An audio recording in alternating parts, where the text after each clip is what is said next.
시편 66편 8절에서 20절까지의 말씀입니다. 만민들아 우리 하나님을 송축하며 그의 찬양 소리를 들리게 할지어다. 그는 우리 영혼을 살려두시고 우리의 실족함을 허락하지 아니하시는 주시로다. 하나님이여 주께서 우리를 시험하시되 우리를 단련하시기를 은을 단련함 같이 하셨으며 우리를 끌어 그물에 걸리게 하시며 어려운 짐을 우리 허리에 메어 두셨으며 사람들이 우리 머리를 타고 가게 하셨나이다. 우리가 불과 물을 통과했더니 주께서 우리를 끌어내사 풍부한 곳에 들이셨나이다. 내가 번제물을 가지고 주의 집에 들어가서 나의 서원을 주께 갚으리니 이는 내 입술이 낸 것이요 내 환난 때에 내 입이 말한 것이니이다. 내가 숫양의 향기와 함께 살진 것으로 주께 번제를 드리며 수소와 염소를 드리리이다. 셀라. 하나님을 두려워하는 너희들아 다 와서 들으라. 하나님이 나의 영혼을 위하여 행하신 일을 내가 선포하리로다. 내가 나의 입으로 크게 그에게 부르짖으며 나의 혀로 높이 찬송하였도다. 내가 나의 마음에 죄악을 품었더라면 주께서 듣지 아니하시리라. 그러나 하나님이 실로 들으셨으며 내 기도 소리에 귀를 기울이셨도다. 하나님을 찬송하리로다. 그가 내 기도를 물리치지 아니하시고 그의 인자하심을 내게서 거두지도 아니하셨도다. 아멘. 어제 본문인 시편 66편 전반부에서는 어미하신 하나님의 영광을 찬양하며 그가 이스라엘 민족에게 행하신 일을 기억할 것을 도전했습니다. 이제 후반부인 오늘 본문에서는 공동체의 찬양과 기도를 들어주심을 감사하는 내용이 나타납니다. 또한 이스라엘의 역사를 언급하고 이어서 기도 응답에 대한 시인의 반응이 나타나는데 이 주제는 공동체에 대한 권면으로 확장되는 것을 보게 됩니다.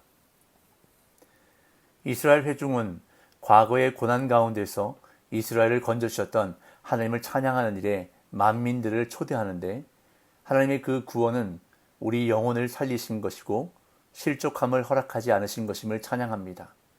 또한 이스라엘이 얼마나 하나님을 신뢰하고 하나님께 충성하는가를 시험하시고 단련하시기 위해 이스라엘에게 그물에 걸린 것과 어려운 짐을 허리에 맨 것과 사람들이 이스라엘의 머리를 타고 간 것과도 같은 시험을 허락하셨다고 노래합니다. 하지만 하나님은 애굽에서의 강제의 노역으로부터 이스라엘을 끌어내셔서 풍부한 곳인 약속의 땅으로 그들을 인도하셨고 풍성한 구원을 허락하셨기에 이스라엘과 만민들이 하나님을 찬양하는 것이 마땅하다고 고백하고 있습니다. 8절 9절입니다. 만민들아 우리 하나님을 송축하며 그의 찬양 소리를 들리게 할지어다.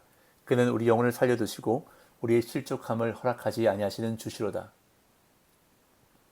시인을 포함한 이스라엘 회중은 과거의 이스라엘 백성을 구원하신 하나님을 찬양하며 그 찬양에 만민들을 초대하는데 여기서 만민들로 번역된 단어는 백성들로서 예배에 참석한 모든 이스라엘 백성을 가리킬 수도 있습니다.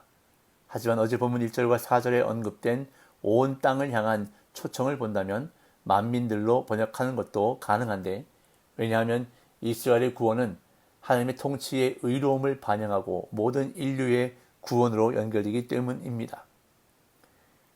이어 9절은 하나님을 송축해야 하는 이유를 알려주는데 이스라엘 백성이 대적들에게 멸망당하지 않도록 지키시고 구원하셨기 때문입니다. 이 구절은 이렇게 직역할 수 있는데요. 그는 우리 영혼을 산자들 가운데 두셨고 우리 발을 실족하지 않게 하신 분이다로 직역할 수 있습니다. 이것은 이스라엘이 대적들에게 멸망당하지 않도록 하나님이 보호하시고 구원하신 사건을 요약적으로 표현한 것입니다.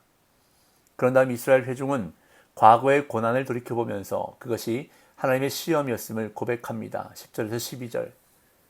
하나님이여 주께서 우리를 시험하시되 우리를 단련하시기를 은을 단련함 같이 하셨으며 우리를 끌어 그물에 걸리게 하시며 어려운 짐을 우리 허리에 메어 두셨으며 사람들이 우리 머리를 타고 가게 하셨나이다. 우리가 불과 물을 통과했더니 주께서 우리를 끌어내사 풍부한 곳에 들이셨나이다.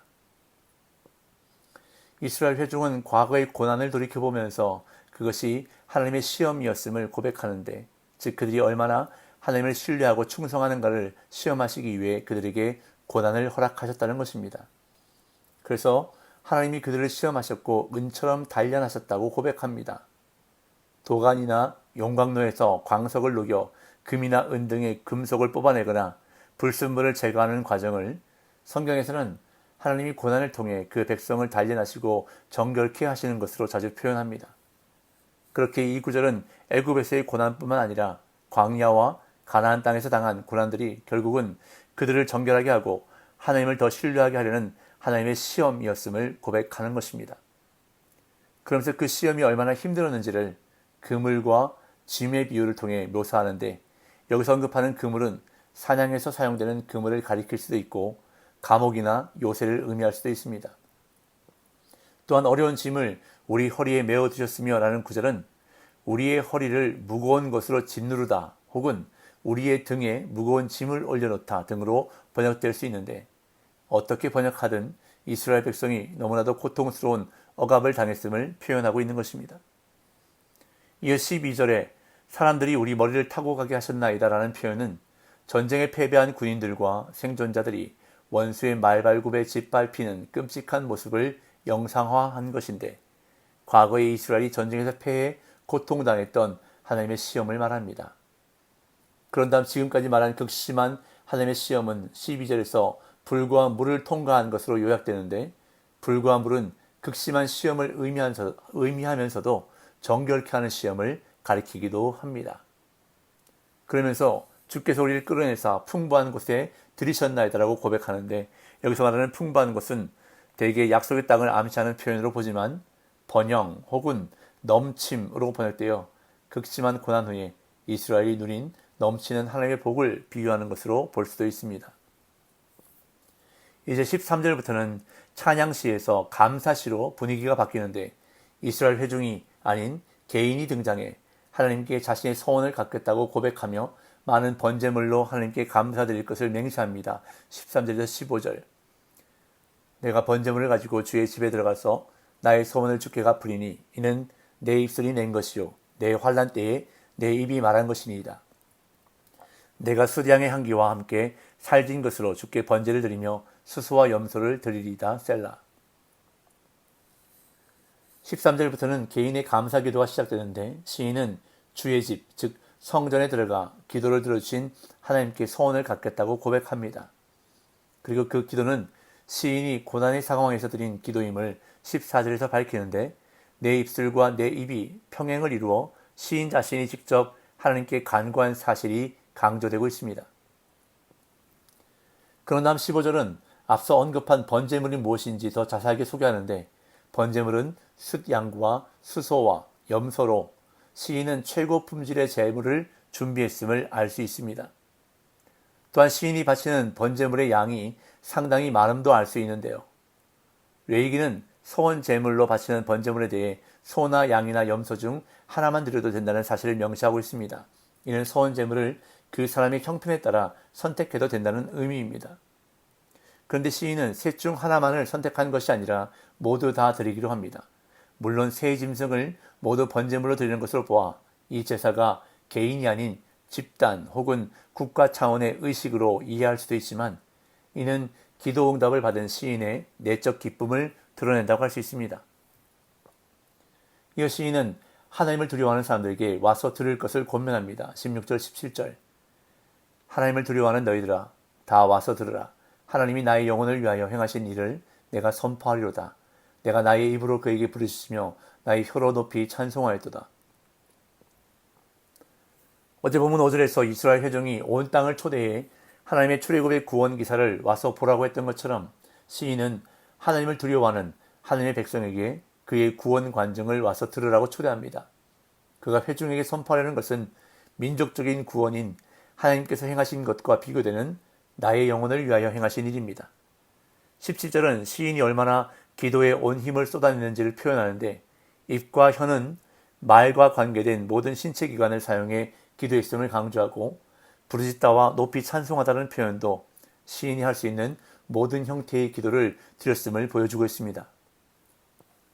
그러면서 시인은 하나님께 기도하는 사람의 내면이 어떠해야 하는지를 언급합니다. 18절에서 20절. 내가 나의 마음에 죄악을 품었더라면 주께서 듣지 아니하시리라. 그러나 하나님이 실로 들으셨으며 내 기도 소리에 귀를 기울이셨도다. 하나님을 찬송하려다. 그가 내 기도를 물리치지 아니하시고 그의 인자하심을 내게서 거두지도 아니하셨도다.